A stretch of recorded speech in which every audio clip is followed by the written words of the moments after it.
will now be placed into conference. There are 5 participants in the conference. Marijuana meeting for day 3 in Fairbanks at the Fairbanks North Star Borough Assembly Chambers. Can we have a roll call, please? Mr. Jones? Here. Mr. Jaime? Here. Mr. Springer? Here. Mr. Miller? Here. Ms. Milk? Here. Mr. Church? Here. And I'm Erica McConnell. Thank you, Director. We've got a pretty short agenda this morning. We're going to do the testing oversight regulations, and that's it. That's all we've got for regulations. Right? Yes. Yep. We'll do that, then we'll move on to closing her up. So, We have the data use agreement I'm sorry. the last That's right. bit of public testimony. Yes, that's right. So we got the data use agreement. So, are the folks from the Department of Environmental Conservation online this morning? Yes, this is Steve Krupe and Kelly Snyder from the Environmental Health Lab. Hey, good morning. How are you guys today? Oh, good morning. A little bit of haze yet, but it's cooled down at least. Yeah, the mosquitoes are back out up here, and it's halfway wet overnight. So we are on the regulation oversight. Why don't I give you and your folks and the director of the floor to kind of talk about how this process has gone and what the general view of DEC watching the testing process was. Sure. I'll start and then I'll hand it over to Steve as an introduction, or after an introduction. So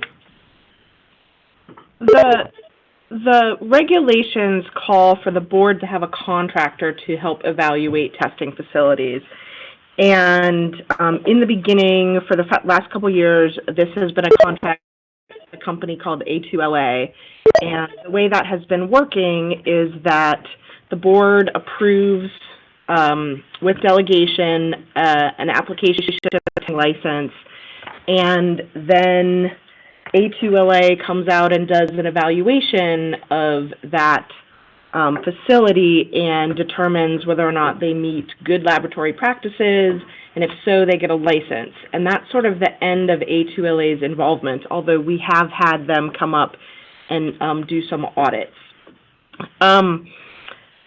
As the board knows, when there have been some issues with testing facilities and questions about procedures and testing results, there's nobody on the AMCO staff who has the knowledge or the education or the experience to be able to go in and evaluate the situation.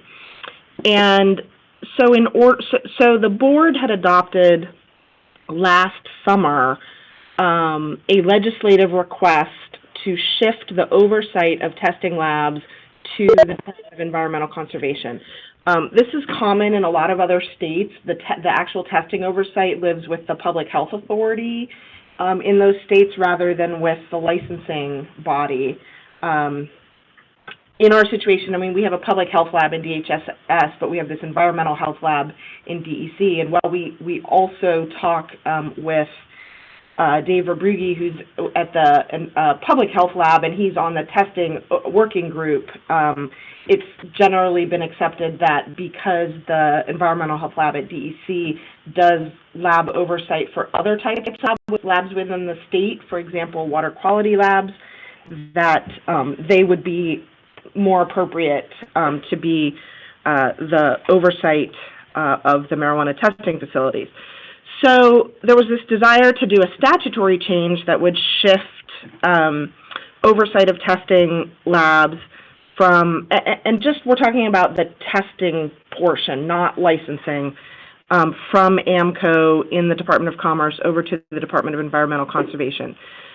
For a variety of reasons, that isn't how this is going to move forward at this time, but we have been working with DEC, and there's agreements that through regulatory changes, we can, and through a reciprocal services agreement, an RSA, we can work with them and have them take on these oversight functions and work with us so that, you know, the board still, of course, maintains ultimate responsibility, but we'll be able to call on DEC and work with DEC more closely. And this is a benefit to us because, you know, A2LA is based in some other state, and if we have a problem today, we can't get A2LA to come up tomorrow and address this problem, whereas with DEC's lab being just across town, we are able to work with them much more on an immediate basis to address any sort of issue we may have. So the regulatory changes that were proposed to help effectuate these proposals include having the board's contractor, which will now be the Environmental Health Lab, examine applications for testing facilities and provide a written report to the board of their evaluation of a testing facility application. The adoption of a marijuana testing facility compliance document, which does a better job setting out the expectations of standards that a lab will comply with. And I'm going to, in a second, let Steve talk about that more because that gets into the sort of scientific expectations of a lab that I don't have the knowledge to talk about. And then there's a proposal at the end that if a lab does want to revise its standard operating procedure, that has to be also reviewed by the board's contractor. There's one other provision which increases the license fee for a marijuana testing facility at renewal, not at initial application, but at renewal. And partly this is that labs would help pay for the oversight that they need. But what is removed is that when there is third-party validation of a testing facility, random third-party validation, that the marijuana testing facility shall pay all costs of that validation. That's taken out. So the lab renewal fees would be increased, but it's going to cost a lot more than $5,000 per lab to do this oversight. And so the industry as a whole helps to bear the cost of making sure that the labs are, properly overseen. So with that, I'm going to turn it over to Steve to talk more about the marijuana testing facility compliance document. Thank you for that introduction, Director McConnell. The regulations currently outline some requirements for laboratories, as Director McConnell mentioned, good laboratory practices, but also talks about standard operating procedures and proficiency testing samples.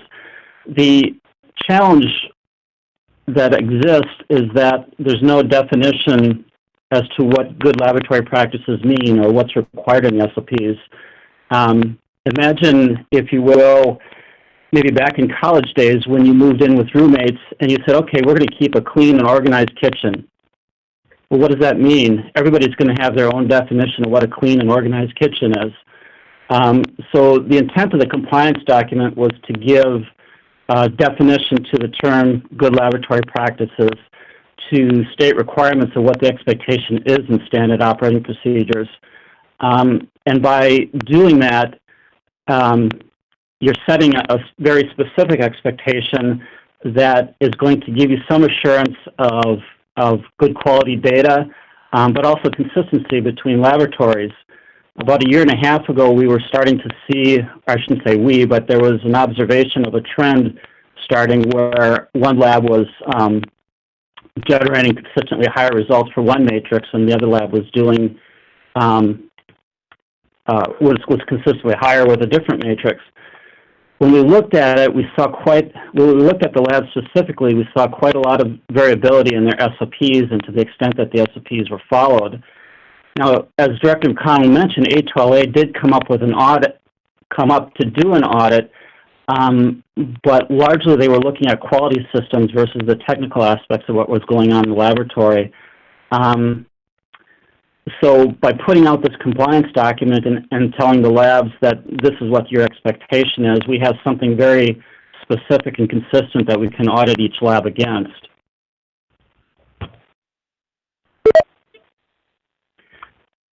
So the putting together the document was started within the technical working group, and the content of the document is drawn from our experience here at the Environmental Health Lab of working under a variety of different regulations, both the Safe Drinking Water Act, as well as Superfund, the Resource Conservation Recovery Act. Those programs all have methods that have been out there for 30, 40, 50 years and have been tried and tested in various courts of law. And so we use that experience with those methods as well as experience of Kelly and one other person here at the lab of actually going out and auditing labs. And so that is kind of the background of how that document came to be. As you saw, there were several comments from the public on the document. There are, some of the comments are very good in terms of how we could maybe better organize the document or define some quality control parameters. And we'd certainly like opportunity to make updates to address those comments. Sure. No, that sounds prudent. So, Steve, how long would it take to make updates to the document based on these comments? Current schedule, maybe about 2 to 3 weeks. And Ms. Milks, I would assume that changes to this document would require it to be publicly noticed again? That's correct. I'm just looking at some of those changes, and they're substantive enough that, yes, it'd have to go out again. So, Mr. Chair, should the board, one option for the board would be to direct Mr. Creepy to make the changes based on the comments and then have us put it back out for comment, and hopefully we could have that comment period finished by the next meeting. Yeah, so I think that's an option. Fair, yeah. And then, of course, you can make any other changes you might wish to make. Sure.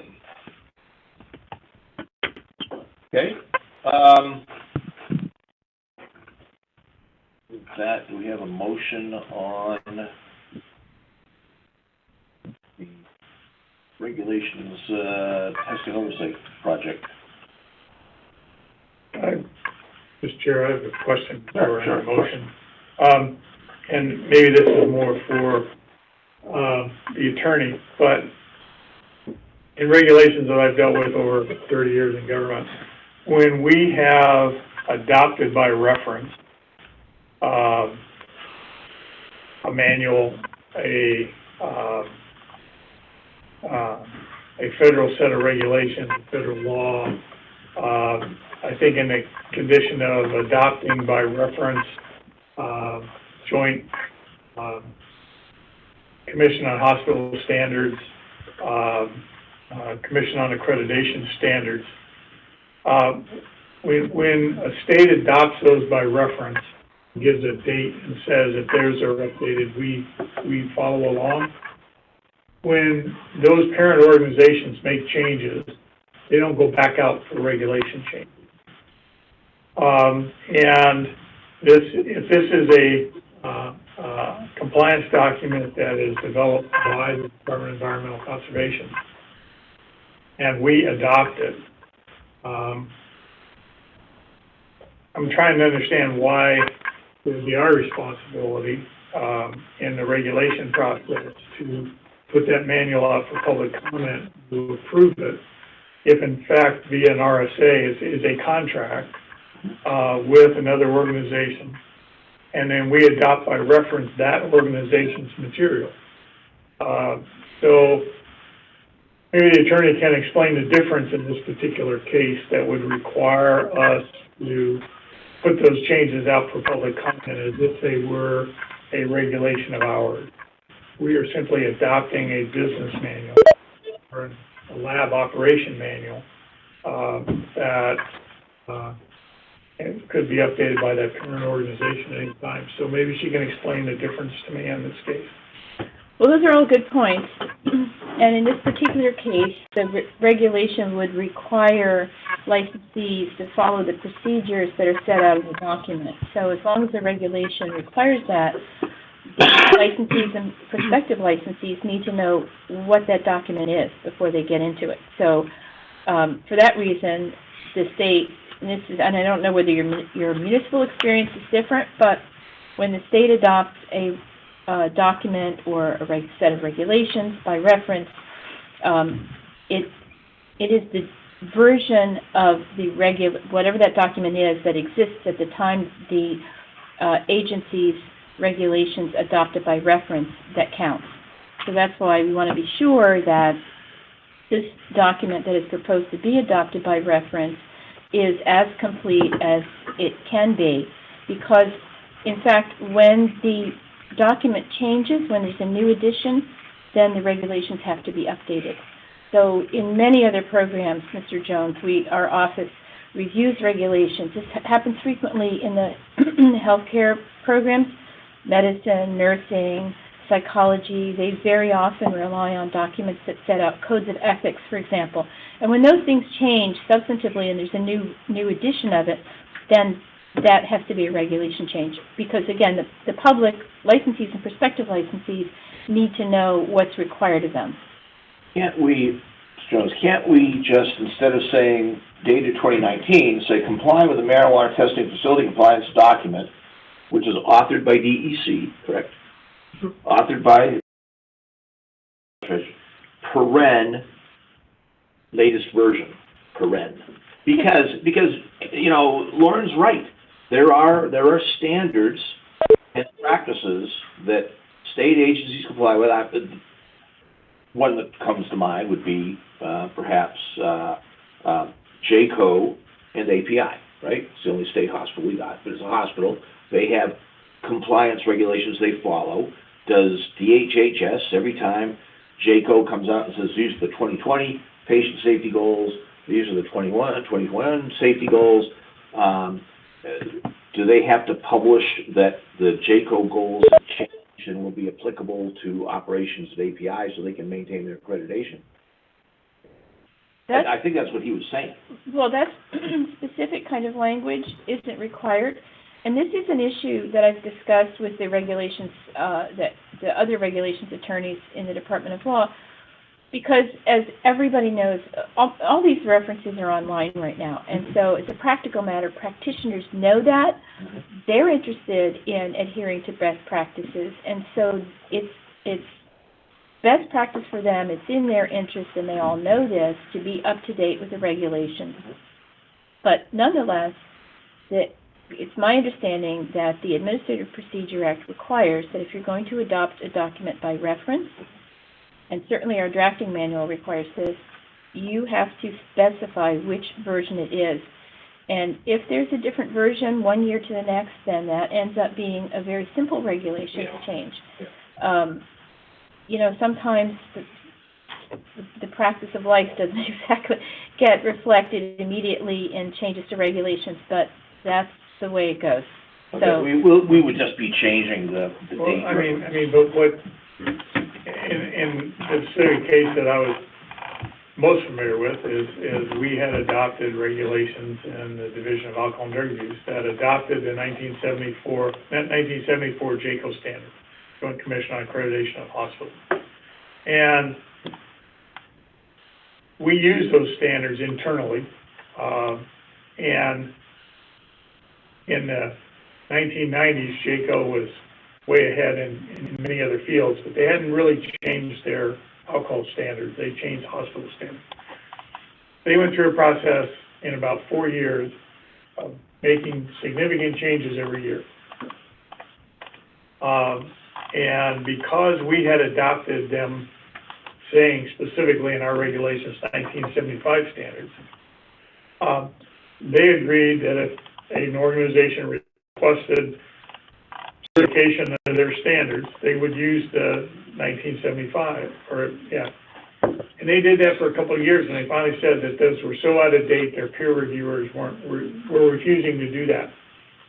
And so we struggled for a long time. Do we go in every year and have a regulation project that now we're gonna adopt the 2002 standards, and next year we're gonna adopt the 2003? And how do we notify people of what all the changes were to those standards, since we didn't make the changes? I involuntarily retired before we settled that argument, so I don't know how it came out. I do know that in some cases we have adopted federal regulations and have used terms like, you know, their current iteration.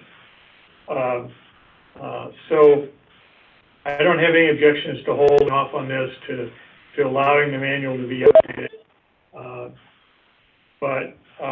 Unless we are officially adopting, and we never took comments, public comments on, you know, JACO messed up and this portion isn't really a good scientific practice, or this isn't a very good safety measure, or this won't really protect hospital patients from getting infections.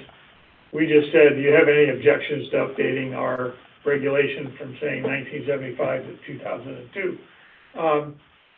So that's my question, and I will just get that on the record that once DEC feels they have a manual and it's dated, and we put that date in here, you know, any changes they make, I don't feel we need to do any more than say we are adopting their manual dated something in 2020 without publishing the entire manual. People can go find the manual if it's online.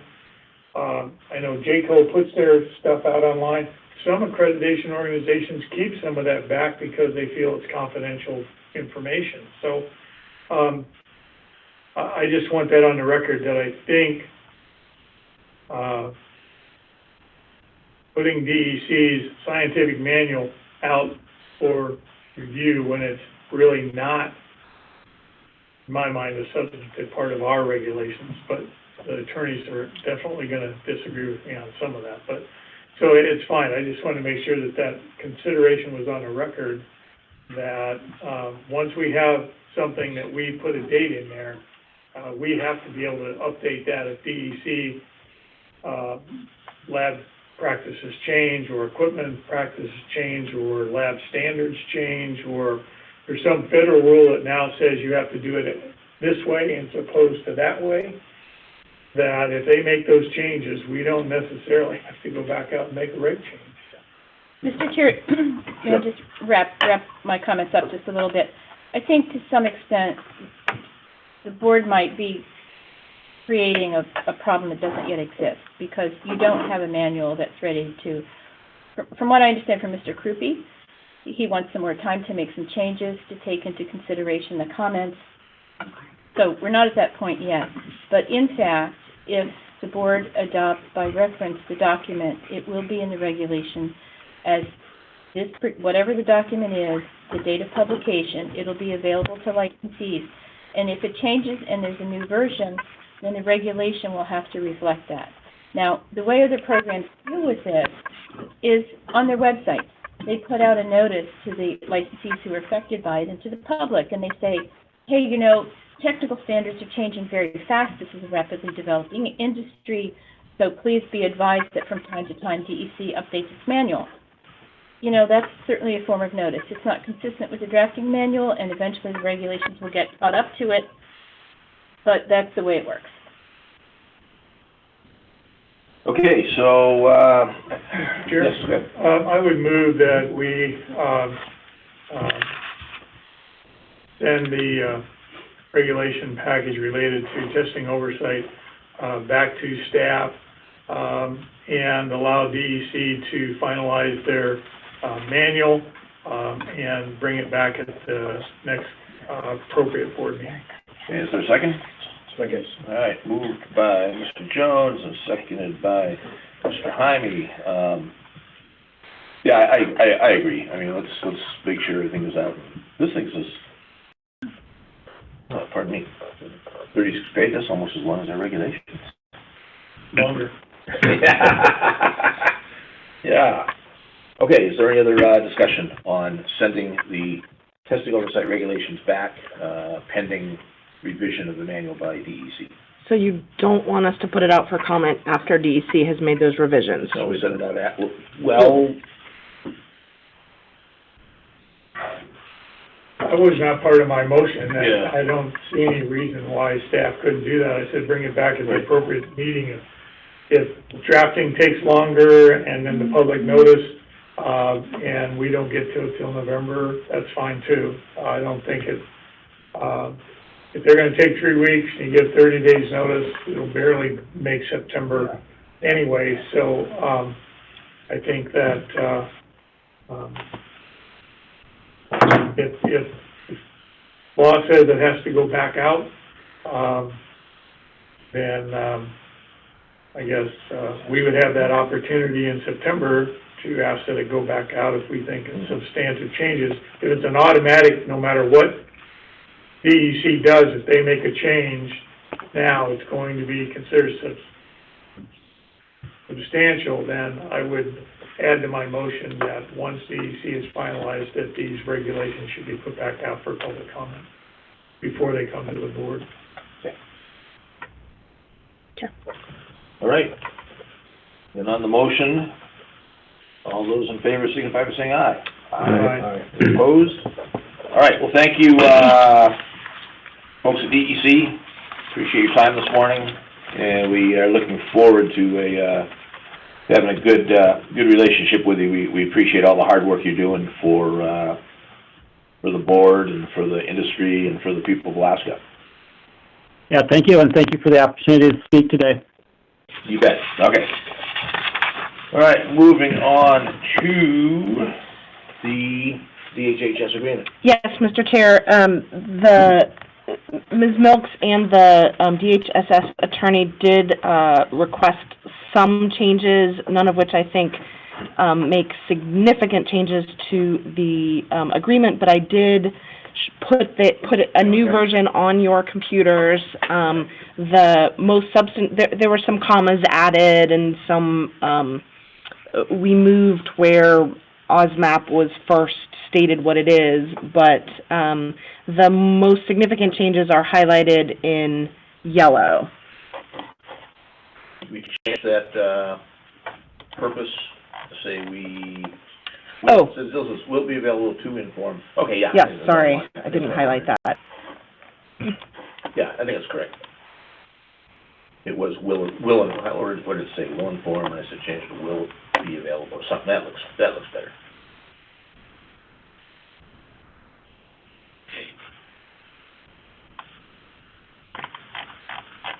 So, okay, yeah, so there are those changes at the very top. There's a change under 6A. So instead of something like percentage of compliance check results, it just, which was a little confusing, it says aggregated results of compliance checks. I think they're just looking for something like, 8% of compliance checks failed or something like that. A more clear description of what Appendix A is, and then some wording changes when talking about HIPAA, which frankly isn't super relevant to this because there is in metric, there is no patient information. I mean, there's no individual consumer information at all, but even if there were, none of those are patients. That's fine. So, they're going to put that in anyway. right. So those are just some language changes that make it a little more consistent with HIPAA in accordance with DHSS's attorney.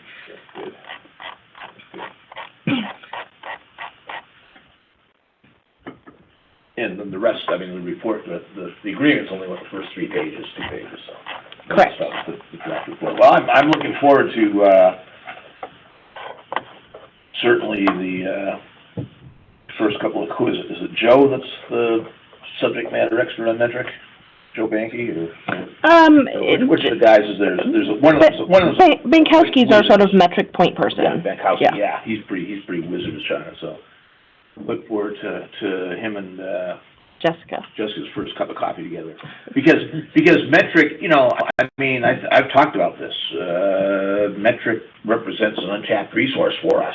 There's a lot that can be learned out of that we're just not gleaning. Correct. That'll be very useful. It doesn't have nothing to do with enforcement, but it's got a huge amount of information that is gonna be good. So I'm happy with this, and I'm looking forward to seeing what kind of report she comes up with. And her reports to us will be part of the record. Sure. So her product will be there for the public to obtain. Yes. And I think that's, and I've been advocating that there be some availability of metric information in some fashion to, the media and the public in general. So, great. Any comments on the agreement? Do we need a motion to support the director's signing? Do we need to approve? Yeah, we should signing? adopt it. We should move to adopt it. Okay, I would move that the board adopt the data sharing use agreement between the Alaska Department of Health and Social Services and the Alcohol and Marijuana Control Office, and recommend that the director sign the report. Is there a second? Second. Okay, any discussion? Hearing none, all those in favor of adopting the DHHS data sharing agreement, and directing, really, the director to sign it, signify by saying aye. Aye. Any opposed? And speaking of signing stuff, do you have the OEH cover signature sheet? I gave it to you yesterday. You showed it to me, did you give it to No, me? I put it on your... Maybe I have it in here. No, I know there was one that came page. with it. I know. Yeah, there was the one that came with it. What was that the original one there? I mean, I have this. Okay. That is it. Okay, all right. I thought you had an uncopied looking one. That's what OEH brought to me. Okay. And we did this on yesterday, right? Yes. Yeah, 11.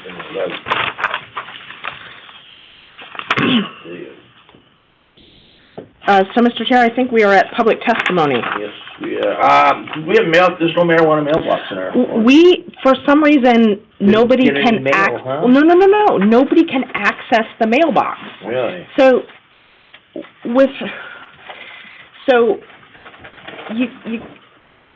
in my experience, when I start adding multiple mailboxes to my inbox, it does something where my C drive of my computer starts to download everything in the world, and my C drive fills up and my computer doesn't work anymore. So I can't maintain constant access to these shared mailboxes. I have to add them when I want to look at them and then take them off again. Okay, we'll do it if you're listening.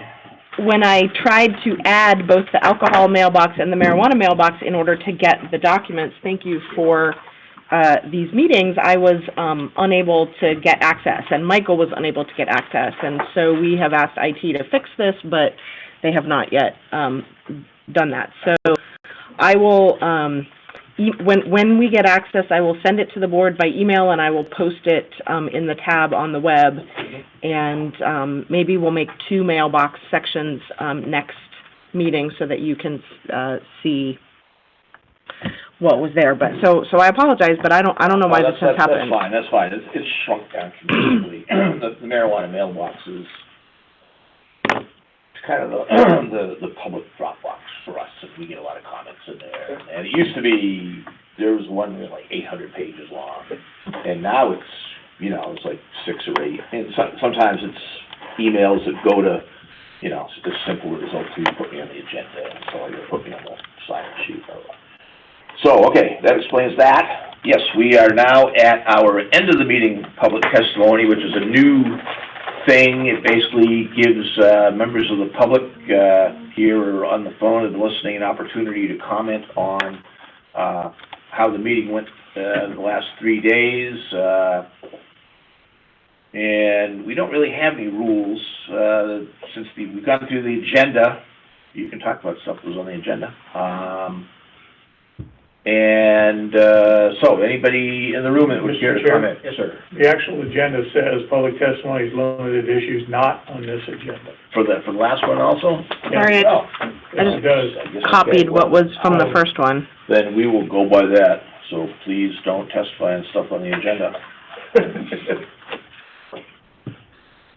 So any last minute comments, we may tune that up for the next agenda. Anybody in the room? So, maybe so. Anybody online? Turn the phone on for a second. I think it's still on. Okay. Hey, if anybody out there in Radio Land would like to make a closing public comment, please do.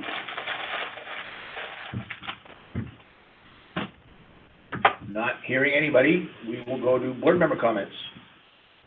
And guess we'll start with our new member, Mr. Heine. Anything you want to say? No, I appreciate this, the opportunity to be on the board. I learned a lot during this meeting, and I look forward to our next one. Mr. Jones? Thank you. Comments to staff, I appreciate the work to pull all this together. I actually had, for the first time, I think I've had most of the substantive tabs in terms of applications I had gotten early and actually had read them all. I wasn't scrambling as much on the last weekend to try to catch up. And I appreciated having to do that.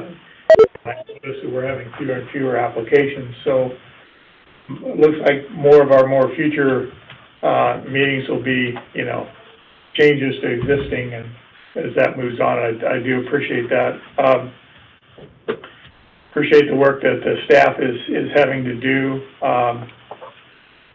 And I think we dumped a lot back on them, so if there's any way I as a board member can help in any manner, please get a hold of me outside of the fine schedule. I think I've taken my 2 shots at that, and haven't got it past anything yet, so I will give up.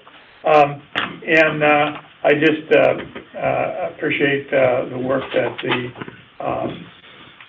applicants are doing, that the business industry is doing in terms of the applications and the quality. We've had a lot of comments related to NOVs. I would just, again, if any of the industries listening, please respond to the NOVs. It's easier for us to make judgments and to understand that you understand what the issues are, or we'd understand how you disagree with that particular issue.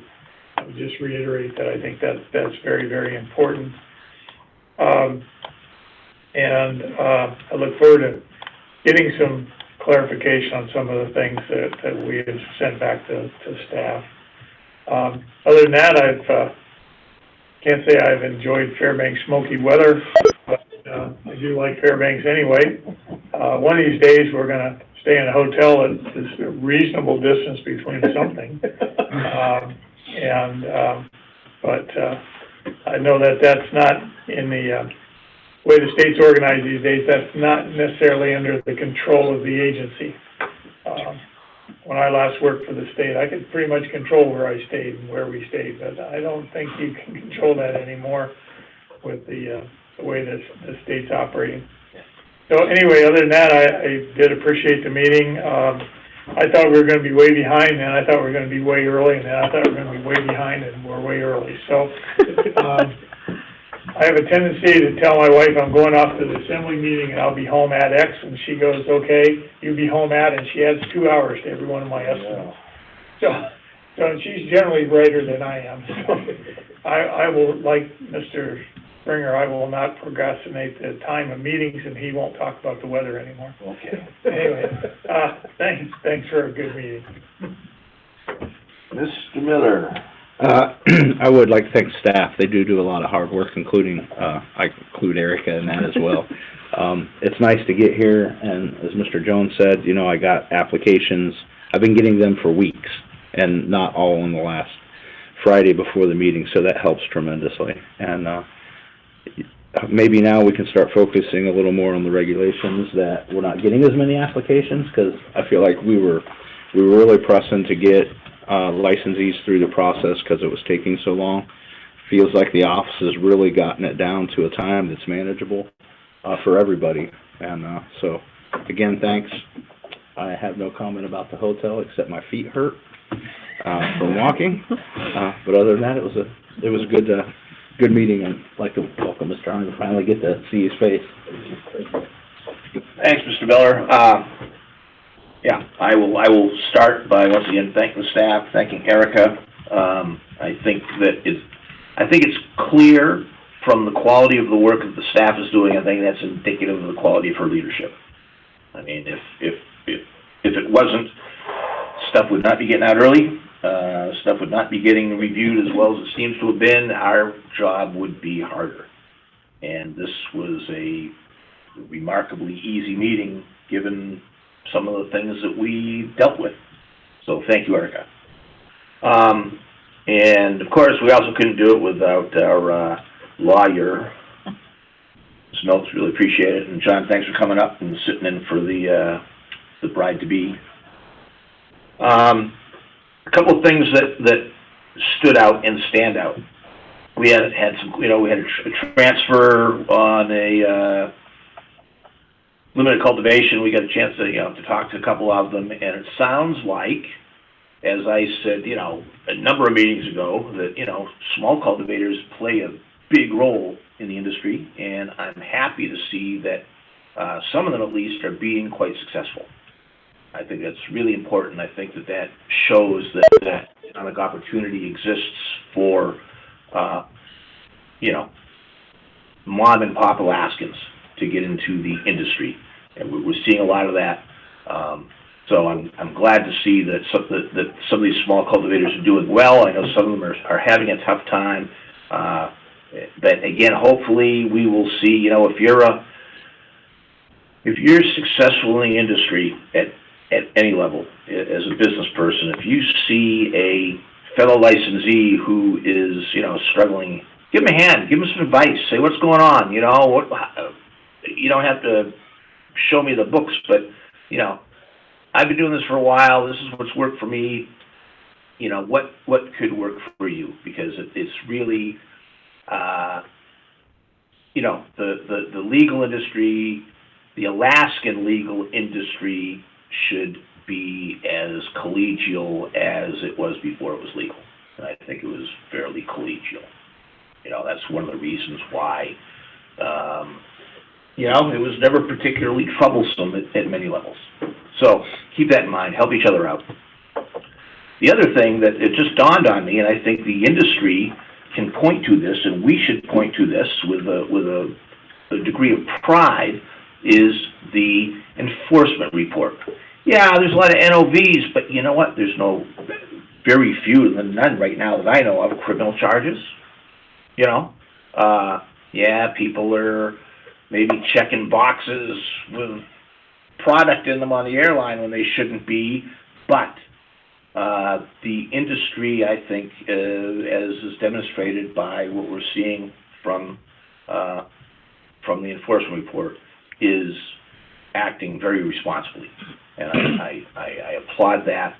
And I would rather see 20 NOVs every meeting than executive sessions over accusations and criminal charges. We don't want that. We don't want that. So I'm glad that things are going good there. The hotel wasn't that far. It's only around the corner if you're driving. If you're driving, Alaska Land is right there. I will complain about the fact that the riverboat Nenana is closed, so there's going to be a fundraiser here in August for the riverboat Nenana, so anybody in Fairbanks ought to go and eat some barbecue, whatever they're doing, because that's actually, the thing's a national treasure, and those dioramas in there, if you've never seen them, wait till it gets opened up again and check them out. They're really spectacular. Okay, I think that's all I have. Thank you, everybody. And again, Chris, welcome to the board. Thank you, sir. You are, let's see, you've beaten one former public safety member in terms of number of meetings, I think, or pretty close, including the teleconference meeting.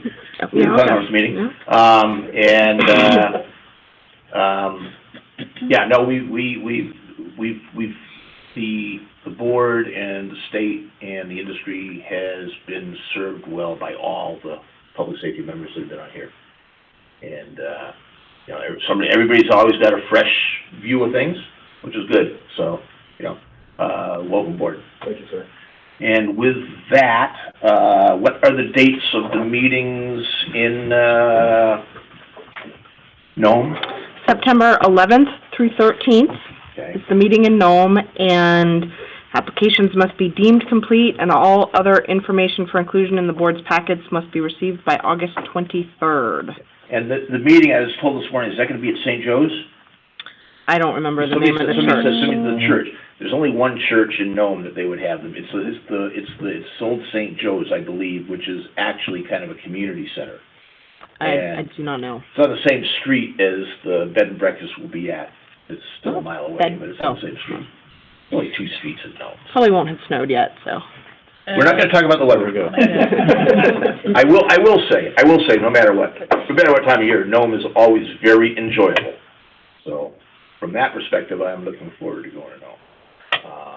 But yeah, it sounds like it's gonna be St. Joe's, which is a nice hall, As long as they have a phone jack. I expect they do. Not something can be arranged. Okay, any other business come before the board? Hearing none, we will entertain a motion to adjourn. So moved. Is there a second? Second. Don't even need a second, it's not debatable. Okay, thank you, everybody. See you in September.